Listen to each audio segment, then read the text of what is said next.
జీవముల దేవుడికి సన్నిధిలో ఆయన మీ ఎడల చూపే ప్రేమను బట్టి మనం మేలు చేయాలి. ఆయన ప్రేమలో జీవం ఉన్నది. కుటుంబంతో కూడుకున్నారు కదా, యవనస్తులారా మీరు ఒంటరిగా ఉన్నారు కదా, దేవుడికి సహాయం చేసేవాడు, దేవుడిని కనిపించేవాడు, దేవుడికి ప్రతిఫలం ఇచ్చేవాడు. అందుకే మేలు చేసేవాడు విసిగిపోకూడదట, సనుక్కోకూడదు, నింజకూడదు, సన్నగకూడదు. ద్వితీయోపదేశకుడు 15 అధ్యాయాలు చూస్తే అదే వచ్చిన చెప్తాడు, చాలా క్లియర్ చెప్తున్నాడు. నీవు నిత్యమును వానికి ఏమైనా మేలు చేయవలను, వానికి ఇచ్చినందుకు మనసులో విచారపడకూడదు. ఆమేన్. ఎవరికైనా ఏదైనా సహాయం చేస్తే విచారపడకూడదు. ఎవరికైనా సహాయం చేస్తే విచారపడటం దేవునికి ఇష్టమైంది కాదు. దేవుని స్థానం విషయాన్ని గ్రహించి, అందుకే భక్తుడు అంటాడు విచారపడకూడదు.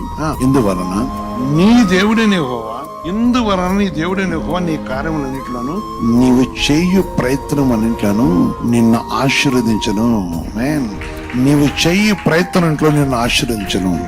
ఇందువలన నీవు చెయ్యి ప్రయత్నాన్ని ఆశ్రయించేవాడు మరలా అది జ్ఞాపకం చేసుకో.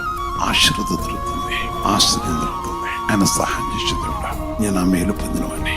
పరిశుద్ధత దేవుడు ఆ సహాయం చేసినవాడు. సోదరి సోదర, జీవితంలో చాలా విషయాలు నేను చూశాను. ఈ రోజు దేవుడు చెప్తున్న ఒక మాటను మనం చూస్తున్నప్పుడు మనం ఎప్పుడు కూడా మేలు చేయడానికి ఇష్టపడాలి, పరిశుద్ధ దేవునితో కలిసి ఇష్టపడాలి.